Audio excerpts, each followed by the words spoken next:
आत्मीय भाइयों एवं बहनों, जन्म शताब्दी पुस्तक माला 37 खिलौनों ने अध्यात्म का सत्यानाश कर दिया।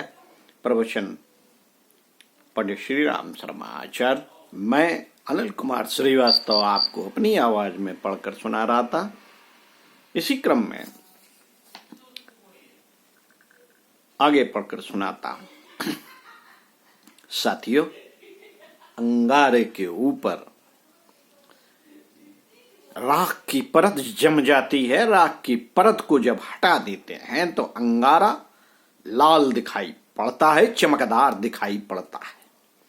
अंगारे के ऊपर से राख की परत हटाना आवश्यक है ताकि उसकी चमक, उसकी गर्मी दिखाई पड़ने लगे। जब तक अंगारे के ऊपर राख की परत जमी रहती है वह काला दिखाई पड़ता है, ठंडा दिखाई पड़ता है। मित्रों, इसी तरह हमारे ऊपर जो मलिनताओं के आवरण, कसाय, कलमश, शारीरिक पापों के रूप में, मानसिक पापों के रूप में और आध्यात्मिक पापों के रूप में छा गए हैं, उनका आपको निराकरण करना चाहिए। अगर आप अपने ऊपर चढ़ी हुई मलिनता को साफ कर पाएं तो आपके भीतर वह शक्ति का स्रोत, शक्ति का पुंज, जिसको हम जीवात्मा कहते हैं, स्वमेव अनायास ही शक्तिशाली होता हुआ, उभरता हुआ, उठता हुआ चला जाएगा और फिर आप अपनी आत्मा का चमत्कार, अपनी साधना का चमत्कार देख सकते हैं। देवताओं के अनुग्रह नहीं, अपनी जीवात्मा का अनुग्रह देख सकते हैं। बाहर वाले देवताओं का जो नाम रखा है, वास्तव में हमने अपनी भीतर वाली सत्ता का प्रकारांतर से बाहर का नाम रखा है। बाहर से हमको कभी कोई सहायता नहीं मिलती,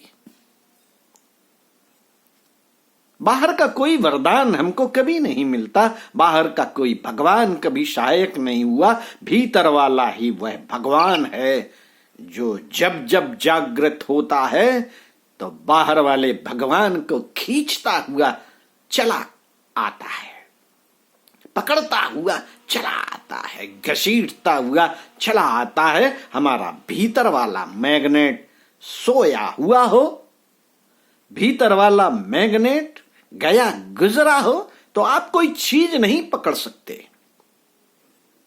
न भगवान को पकड़ सकते हैं, न सिद्धियों को पकड़ सकते हैं, न आशीर्वादों को पकड़ सकते हैं, न वरदान को पकड़ सकते हैं। आप कोई चीज नहीं पकड़ सकते। आप मुर्दे के तरीके से पड़े रहेंगे। इसलिए मित्रों, अंगारे के ऊपर से राख हटाना आवश्यक है। बहुत से लोग विषयों का संशोधन करते रहते हैं। हकीम जी करते हैं। कहिए साहब, क्या क्या और किस किस की दवाई बना रहे हैं? अरे साहब, यह दमे की दवाई है, हमने इसमें संखिया मिलाया हुआ है। अरे हकीम साहब, हमें संखिया खिलाकर मार डालेंगे क्या? नहीं, हमने संखिया को संशोधित किया हुआ है, कुचला को संशोधित किया हुआ है। किस लिए करते हैं?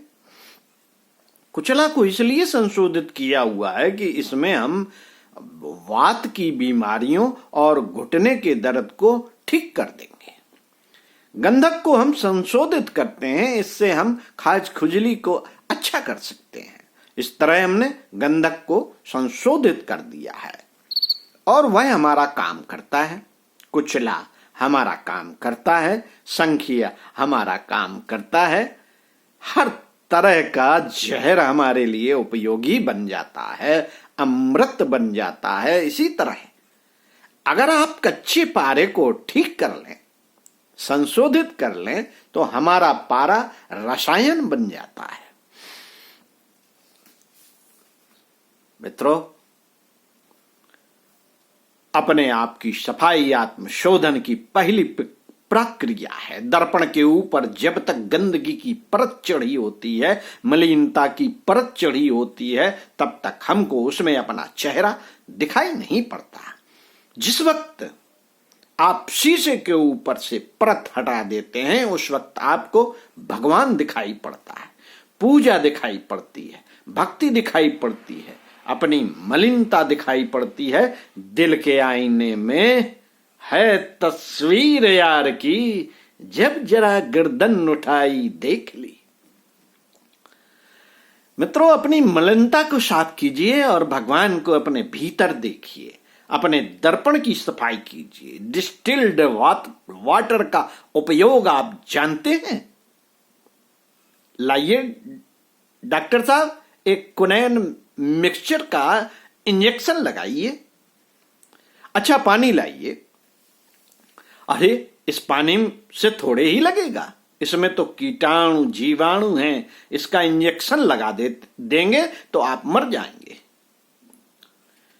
तो किस पानी से लगाएंगे? डिस्टिल्ड वाटर से।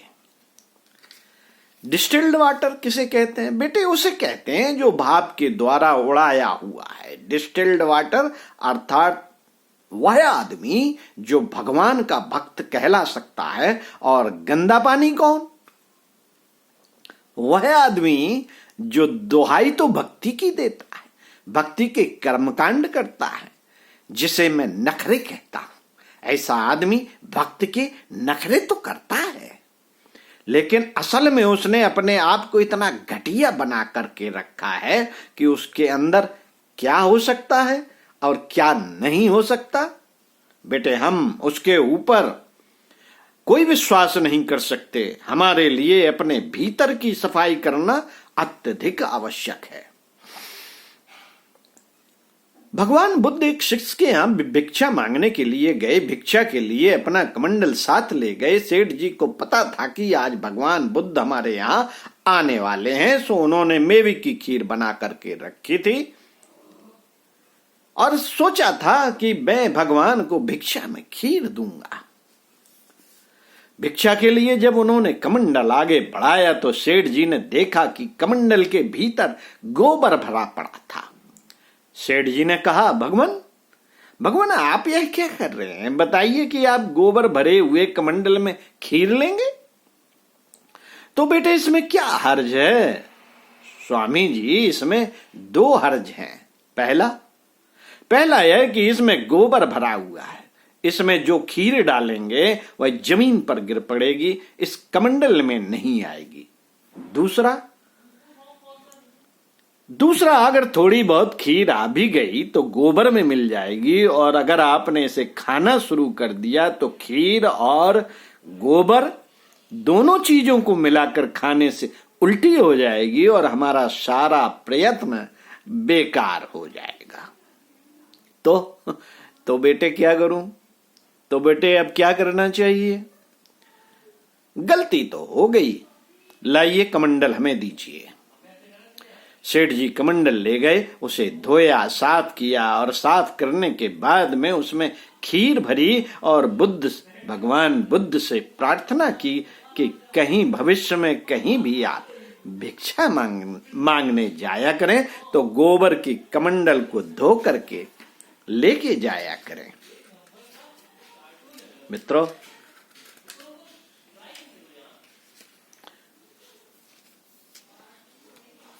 क्यों जाया करें? क्योंकि कोई भी आदमी आपको भिक्षा दे तो उस भिक्षा का फायदा उठा सके और देने वाले का नियम भी सार्थक हो सके, देने वाले की भावना सार्थक हो सके और आपने जो पाया है उसका आप पूरा फायदा उठा सके।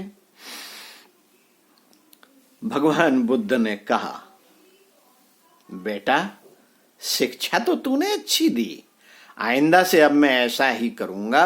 वे कुछ देर चुप रहे, फिर बोले, बेटा एक कमी रह गई। तू जो संत महात्माओं की सेवा करता है, भगवान का भजन करता है, वह किस काम के लिए करता है? यही वरदान मांगने के लिए, आशीर्वाद पाने और कुछ सिद्धियां पाने के लिए? हाँ, इसीलिए करता हूं बेटे। ये सिद्धियां, ये वरदान और आशीर्वाद तेरी खीर के बराबर हो सकती है। नहीं महाराज जी, खीर तो हमने 2 रुपए की बनाई है, लेकिन सिद्धि तो बहुत दाम की हो सकती है, चमत्कार तो बहुत दाम का हो सकता है, भगवान का प्यार तो बहुत दाम का हो सकता है। हाँ हाँ बेटे, लेकिन अगर कोई इसे देगा तो मैले कमंडल में कैसे देगा? मैला कमंडल कैसा है? जैसा तू है, भीतर से भी मैला और बाहर से भी मैला, पहले से धो करके ला, ताकि तुझे कोई वरदान दे, आशीर्वाद दे, तो देने वाले का श्रम सार्थक हो सके। तुमने अभी जो पाया है उसको भी कोई ठिया ठिकाना मिल सके, ठीक से उपयोग कर सके, अन्यथा गोबर से भरा हुआ कमंडल दोनों को मिलाकर गुड़ गोबर कर देगा। गुड़ गोबर किसे कहते हैं? जो न खाने के काम आता है न लीपने के काम आता है। यह क्या लाए साहब? यह तो गुड़ गोबर लाए, गुड़ में गोबर मिलाकर लाए। बेटे यह तो किसी काम का नहीं। क्यों नहीं? क्योंकि यह गुड़ गोबर है, इससे आप लीपेंगे तो मक्खियां भिनकेंगी, पैर चिपक जाएगा, यह किसी का काम का न रहा। इससे तो अच्छा होता कि आपने गुड़ को अलग रखा होता और गोबर को अलग रखा होता। गोबर गोबर हमारा जीवन और अध्यात्म, अध्यात्म हमारा भगवान। बेटे इसके साथ यदि हम भगवान की भक्ति को इकट्ठा करना चाहते हैं तो इससे कोई फायदा नहीं होगा, कोई फायदा नहीं होगा, हमारा सारा श्रम बेकार चला जाएगा। इसलिए अच्छा है कि आप कमंडल को साफ करके चलें। यह शिक्षा हम आपको किस में देते हैं? हम आपको गायत्री के पहले वाले चरण में देते हैं। गायत्री का पहला वाला चरण, पहला वाला शिक्षण, पहली वाली धारा, पहला वाला सूक्त, पहला वाला प्रयोग जो हम आपको सिखाते हैं वह गायत्री के 5 मुखों में से एक है। पंच कोशों की जागृत में वह पहला वाला कोश है। पहले वाले कोश को जिसे अन्नमय कोश कहते हैं, उसकी मलिनता का निराकरण करें। मलिनता का निराकरण अगर आप नहीं करेंगे और खाना खाते जाएंगे, मैले को भीतर रोक कर रखेंगे तो मरेंगे, मरेंगे, आपको खुराक नहीं मिलेगी। मित्रों, फिर अध्यात्म की खुराक आपके हिस्से में नहीं आने वाली, किसी देवी देवता का वरदान नहीं आने वाला, आपको किसी शुद्ध पुरुष का अनुग्रह नहीं मिलने वाला है और कोई आध्यात्मिक चमत्कार नहीं दिखाई देने वाला है।